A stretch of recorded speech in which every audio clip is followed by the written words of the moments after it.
Don't be ridiculous. Why would we waste money on your formal attire when you don't even try to look presentable? My mother's words cut through me like a knife as I stood in our living room, my hands trembling. My twin sister Madison sat smugly on the couch, already flipping through designer gown catalogs for her upcoming celebration. But it's my 21st birthday too, I protested, my voice smaller than I intended. We're twins.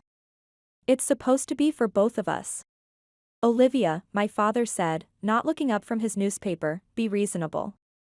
These events are about making connections, finding suitable matches. It's just a matter of investment. Paying for yours would be a waste of money.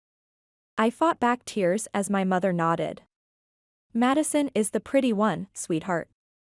You are, well, you have other qualities. You should understand the difference by now. My name is Olivia, and at 21, I learned exactly where I stood in my family's hierarchy. While my twin sister Madison was groomed to be the family beauty, destined for a strategic marriage to elevate our middle-class status, I was the afterthought, the plain one who needed to be realistic about her prospects. That night, I locked myself in the bathroom we shared and stared at my reflection. Madison and I were identical in many ways, same chestnut hair, same hazel eyes, same heart-shaped face. But somewhere along the way, my parents had convinced everyone, including themselves, that subtle differences made her the pretty twin and me the smart one. The memory of our college visit trip 5 years ago flooded back to me. I was 16, excited about touring universities, until my mother took us shopping. Madison needs to make a good impression, she had said, spending nearly $1,200 on new clothes for her. When it came to my wardrobe, she glanced dismissively. You can make do with these second-hand items. $180 should be plenty for you. Later that night, I overheard my parents in their bedroom. We should start looking at college options for Olivia, my father was saying. Something practical, affordable. Agreed, my mother replied. We'll need to save everything else for Madison's wedding fund.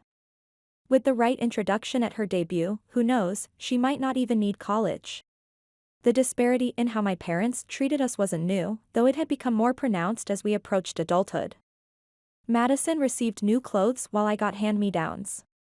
She took dance lessons while I was told the library was free. Her academic mediocrity was excused while my achievements were expected. I coped by throwing myself into my studies. By 21, I had already mapped out my path, top of my class, scholarship to a prestigious university, then law school. When Madison was shopping for party dresses, I was researching internships. When she was perfecting her makeup techniques, I was mastering debate strategies. You're so lucky you don't have to worry about your appearance, Madison said once, as if complimenting me. Mom and Dad expect me to look perfect all the time. You get to just be yourself. Her words revealed how she had bought into their narrative. In her mind, our parents' favoritism was a burden to her, not a privilege. She didn't understand that their investment in her appearance came at the cost of investing in her character or intellect. My Aunt Julia was the only adult who saw through the family dynamic. During a visit when I was 15, she pulled me aside after a particularly cutting remark from my mother. Your parents think they're setting you both up for success, but they're making a terrible mistake, she whispered. Beauty fades, Olivia. Intelligence, determination, empathy, these are investments that appreciate over time.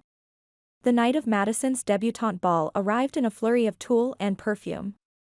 My parents had spared no expense, the venue was the Grand Hotel Ballroom, the guest list included the city's most influential families, and Madison's dress cost more than my entire college application fees combined. Olivia, make yourself useful and help your sister with her hair, my mother called, barely glancing at me. I dutifully took the curling iron, meeting my sister's eyes in the mirror. For a moment, I thought I saw discomfort there, but it vanished quickly. You'll come to the ball, right? Madison asked, her voice unusually soft. Before I could answer, my mother cut in. Olivia will be helping the catering staff. We need someone to keep an eye on things, and it's good experience for her, real-world skills. My hands froze mid-curl. What? I thought I was attending as a guest. Mom's laugh was dismissive. Don't be silly. These events are expensive enough with one daughter participating. Besides, the Henderson son will be there, he's Yale-bound. Perfect for networking for your college applications. The realization hit me like a physical blow. I wasn't just being denied my own celebration, I was being relegated to servant at my twins. I had accepted not having my own debutante ball, had made peace with wearing a simple dress rather than a custom gown. But this was humiliation designed to reinforce the hierarchy. I'm not going to work as a server at my own sister's party, I said, setting down the curling iron. Don't make a scene, my father warned from the doorway. We've already told the catering manager you'll be there. I looked to Madison for support, but she averted her eyes, suddenly fascinated by her manicure. Her silence was the final betrayal. Later that evening, dressed in the black pants and white shirt my parents had laid out for me, I stood in the kitchen of the Grand Hotel, watching through the service door as my sister made her entrance down the grand staircase. The gathered crowd applauded, my parents beamed with pride, and photographs flashed. Family of the debutante, asked one of the catering staff, noticing my fixed stare. No, I replied, something hardening inside me. Just the help. That night, as I carried trays of champagne past guests who didn't recognize me as the honoree's twin, I made a silent vow. I would never again allow my parents to define my worth. This humiliation would be the last they would ever inflict on me. The Monday after Madison's debutante ball, I walked into the school counselor's office with a plan.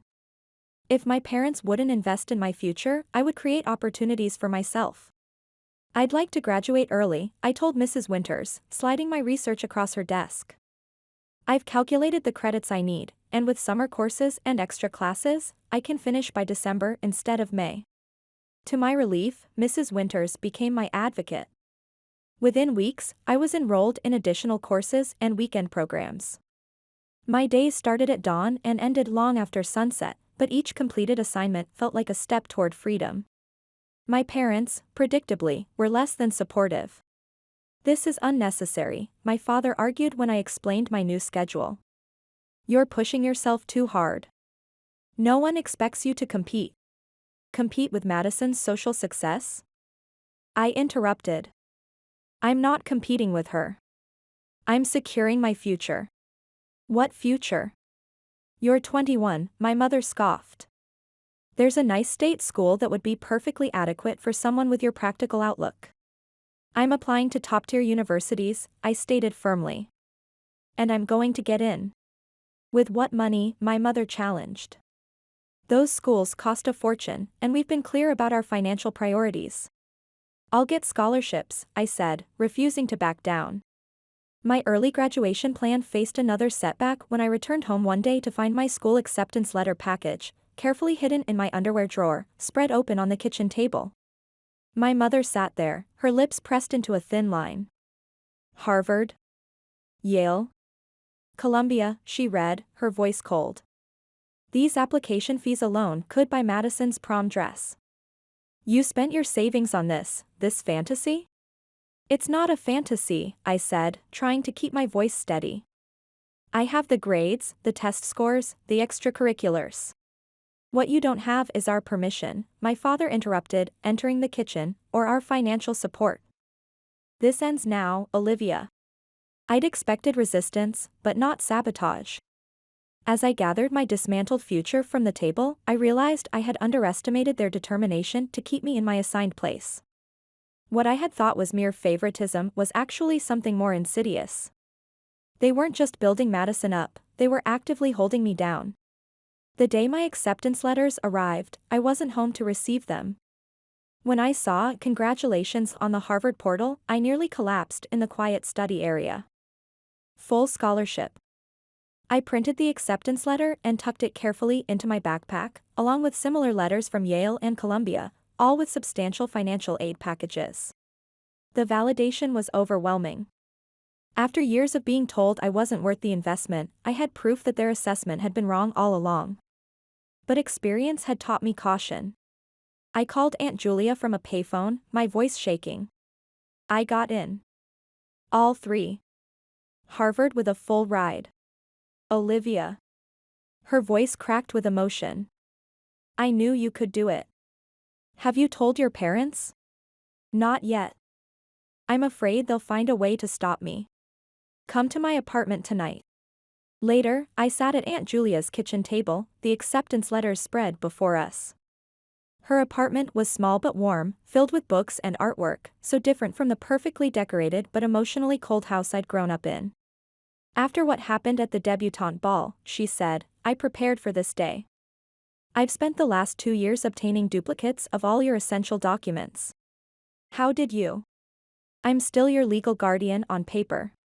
Your parents named me as backup when you girls were born, and they never changed it. She handed me an envelope with my birth certificate, social security card, and passport. Then she showed me a bank statement with nearly $25,000 in my name. It's not enough for full tuition, but with your scholarships, it's more than enough for living expenses. Why would you do this for me? Because 30 years ago, I was you. Your mother and I grew up under the same roof, with the same parents who valued beauty over substance. I was the diploma sister, the one who wasn't worth investing in. But I got out. I built my own life. For the first time in years, I felt hope. But there was still Madison. I returned home late to find her sitting alone in the dark living room with 3 envelopes, my acceptance letters. These came today, she said. I intercepted them before Mom and Dad got home. Madison, please. Harvard, Yale, Columbia, she read. Did you know I applied to colleges too? State schools, nothing fancy. I got in, but Mom and Dad said it wasn't part of the plan, that the money was better spent on my social connections than on unnecessary education. You wanted to go to college? Of course I did, she snapped, tears welling. Do you think I enjoy being treated like some prize heifer? Having my entire worth tied to whether I can attract a wealthy husband? The realization hit me like a tidal wave. I'd thought Madison was their willing accomplice. I'd never considered that she might be trapped in her own way. I didn't know, I said quietly. They've kept us so focused on competing with each other that we never saw how they were controlling us both. She handed me the letters. Take these and go. One of us should escape, at least. I looked at my sister, really looked at her, perhaps for the first time in years. Behind the perfect makeup was a young woman as desperate for freedom as I was. What if we both escaped? I suggested. We crafted a plan. I would go to Harvard, and Madison would apply for late admission to a college nearby. Between my scholarship, Aunt Julia's assistance, and part-time jobs, we could make it work. Then my phone buzzed with a text from my mother, your father and I are coming to Boston with you. We've booked a hotel for the week. They're going to try to establish a foothold, Madison warned. Make connections at Harvard, ingratiate themselves with your professors. They'll turn your achievement into their social currency. She was right, and it threatened everything, not just my fresh start, but Madison's potential escape as well. I remembered the day I turned 10, the day of the speech competition. When I won first place, I scanned the audience for my parents, only to find empty seats. They had chosen to attend Madison's dance recital instead. She needed the support more, my mother explained later. What hurt most wasn't that they missed my speech, it was that they never considered I might have wanted them there too. I met with Aunt Julia again. If they come to Boston, they'll never let you establish your independence, she said. But I can't just skip orientation. I'd lose my scholarship. What if you weren't in Boston when they arrived? Harvard has study abroad programs, right? Even for first-year students under special circumstances? A slow smile spread across my face. I'd need to apply immediately. Leave that to me, Aunt Julia said. What about Oxford? Their summer term starts before Harvard's fall semester. You could do a pre-college program there, then return directly to Cambridge for the regular term. Within a week, I had secured a spot in a summer scholars program at Oxford. The night before I planned to tell my parents, I found Madison sitting on my bed, pale-faced. I'm pregnant, she whispered. 6 weeks. The father is Tyler Henderson. The Yale-bound guy from your debutante ball? She nodded. Mom and Dad will be thrilled. The Hendersons are exactly the kind of family they want me to marry into. They'll push for a quick engagement, a fancy wedding. Her hands clenched. And that'll be it for me. No college, no career, no choices. Is that what you want? No, she said, tears streaming. But what choice do I have now? You always have choices, Madison. Always. The next morning, my parents were in an unusually good mood. Olivia. Just the person we wanted to see. Her sudden warmth was jarring after months of cold disapproval. We've been thinking about your college situation, my father began. We may have been hasty in our reaction, my mother continued. It's actually quite prestigious, having a daughter at Harvard. We're very proud. We've decided to increase your allowance for college, my father added. You'll need appropriate clothes, social memberships. I understood then.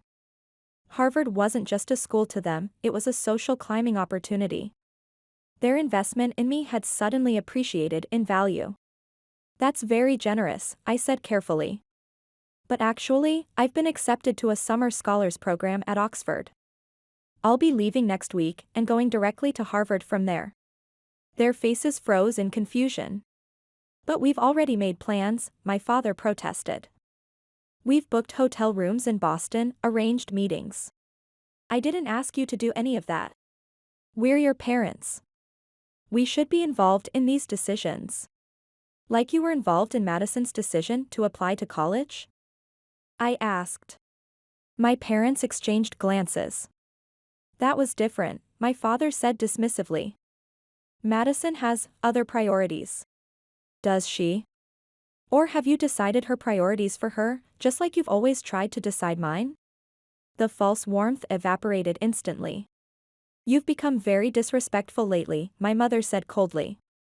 Perhaps this Oxford program isn't a good idea after all. I stood up. I'm 21. I don't need your permission. I've already accepted the offer, and I'm going. And how exactly do you plan to pay for this? My father demanded. I have resources, I said. And I'd rather work 3 jobs than accept money with your strings attached. My mother's voice turned sharp. Don't think you can come crawling back when this fantasy of independence fails. If you walk away from this family, you're on your own. I paused at the doorway. I've always been on my own. The difference is now I'm choosing it. Later, I found Madison packing a small bag. You heard? I asked. She nodded. Are you really going to Oxford? Yes. And then Harvard. I sat on her bed. What about you? I don't know yet, she admitted. But I'm not going to let them map out my entire life based on one mistake. She zipped up her bag. I'm going to stay with Aunt Julia for a while. She called me this morning and offered.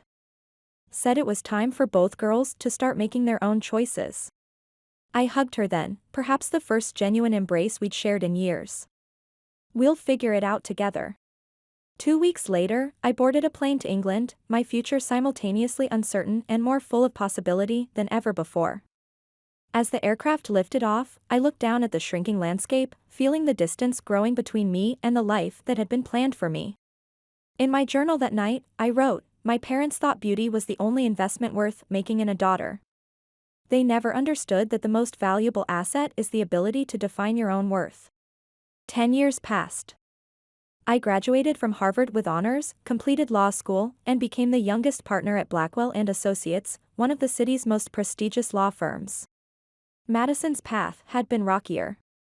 She stayed behind, manipulated by our parents, and now lived in their basement as a single mother of 2 children, Noah, 10, and Lily, 7.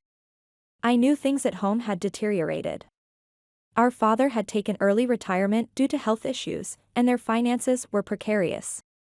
When my assistant announced, Mr. and Mrs. Carter are here to see you, I wasn't surprised. They entered my office looking diminished. My mother's makeup couldn't hide her stress lines. My father leaned heavily on a cane. Olivia, my mother began, you look successful. I am, I confirmed, not offering them seats. What brings you here? My father cleared his throat. We need your help. The medical bills, the mortgage, we're facing bankruptcy. Madison can't work with the children, and given your position now. I don't think so, I replied calmly. You know, it's just a matter of investment. It would be a waste of money. The color drained from my mother's face as her own words returned to haunt her. That was different, my father protested weakly. We were trying to be realistic about your prospects. And I'm being realistic about yours, I replied. You made it clear that family is about investment, not unconditional support. By your own metric, you're a poor investment now. But Madison and the children, my mother pleaded. Surely you don't want them to suffer? That's interesting. You never worried about my suffering. I pressed the intercom.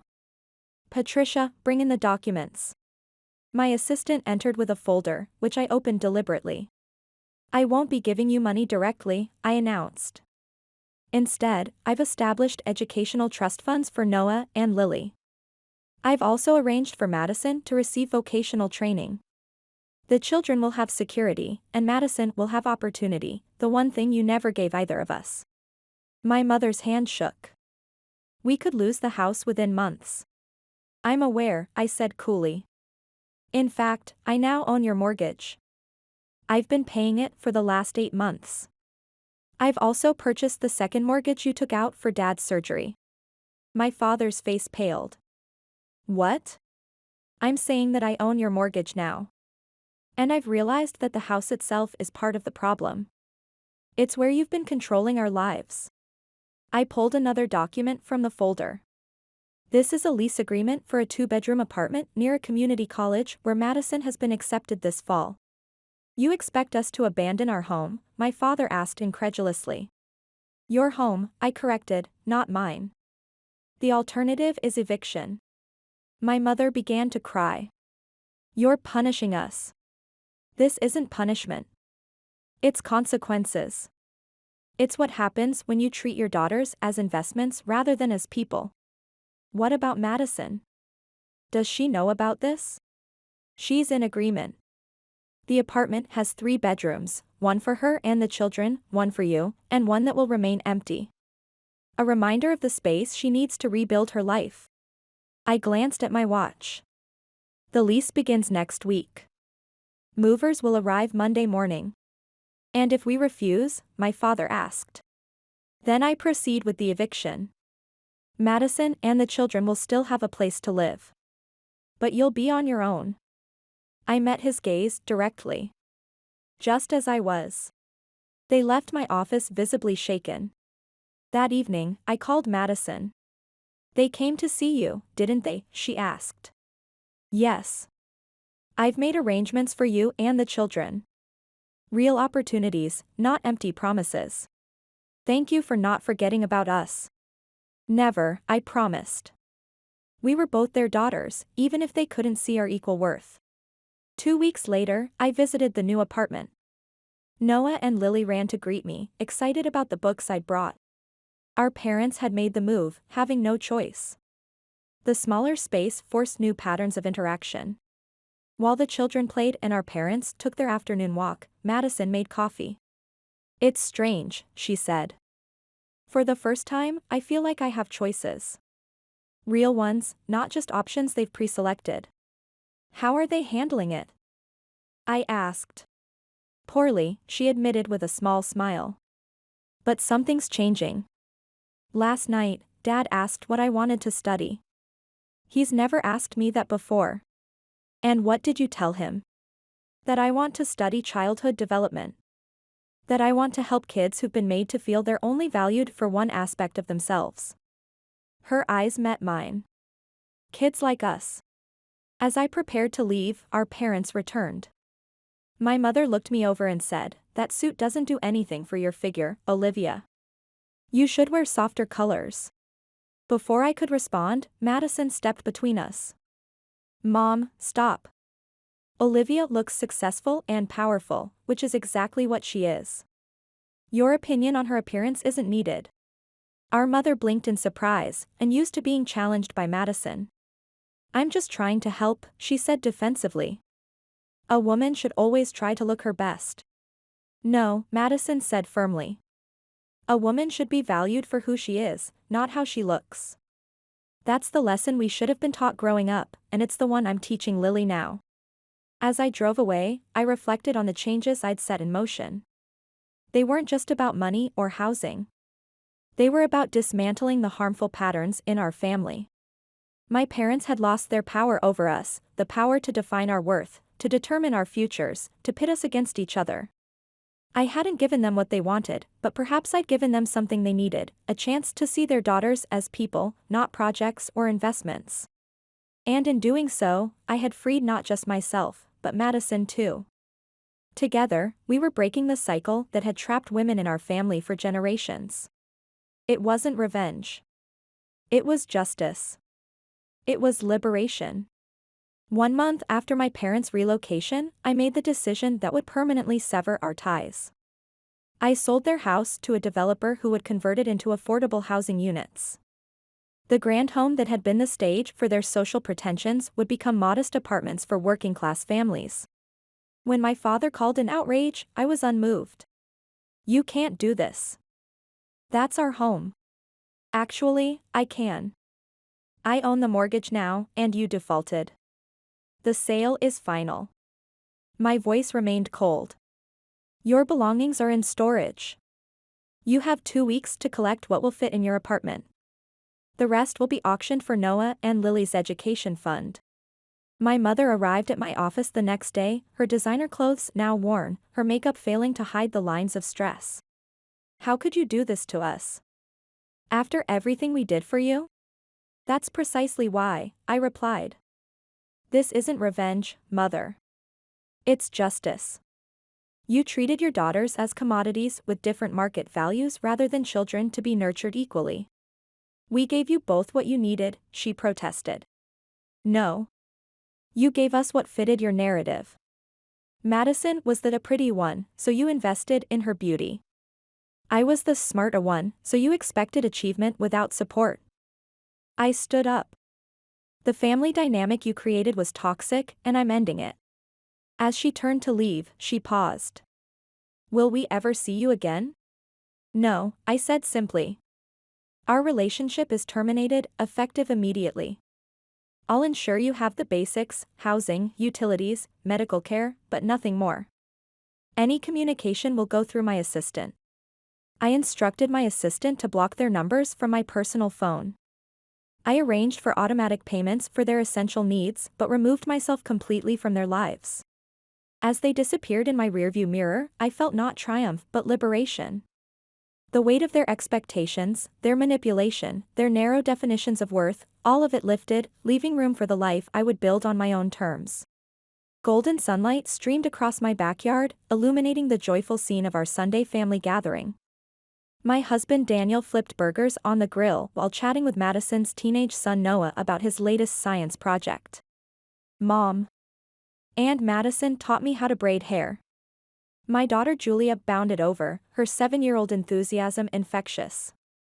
Behind her, Madison's daughter Lily was arranging flowers she'd picked for the table centerpiece, her artistic touch evident in the beautiful composition. Madison caught my eye from across the lawn and raised her glass in a silent toast. She looked radiant in her casual sundress, laughing at something her partner James had just said. The literature professor had brought light back into her eyes in a way I'd never seen before. "Can you believe this is our life now?" Madison said, sliding onto the bench beside me. I shook my head, smiling. "From the pretty one and the smart one to just us. Happy, whole people. With our Child Development Center and your educational equity practice, we're making sure other kids don't go through what we did," she added, watching the children play. Aunt Julia arrived with her famous apple pie, beaming at the scene before her. "My girls," she said, squeezing our shoulders. "Look at the beautiful lives you've created." As evening fell, fireflies began to appear, dancing around our happy gathering like tiny stars. The children chased them across the lawn, their laughter ringing through the twilight. Madison and James swayed gently to the soft music playing from the patio speakers, while Daniel wrapped his arm around my shoulders. We did it, I whispered, taking in the scene of warmth and genuine joy.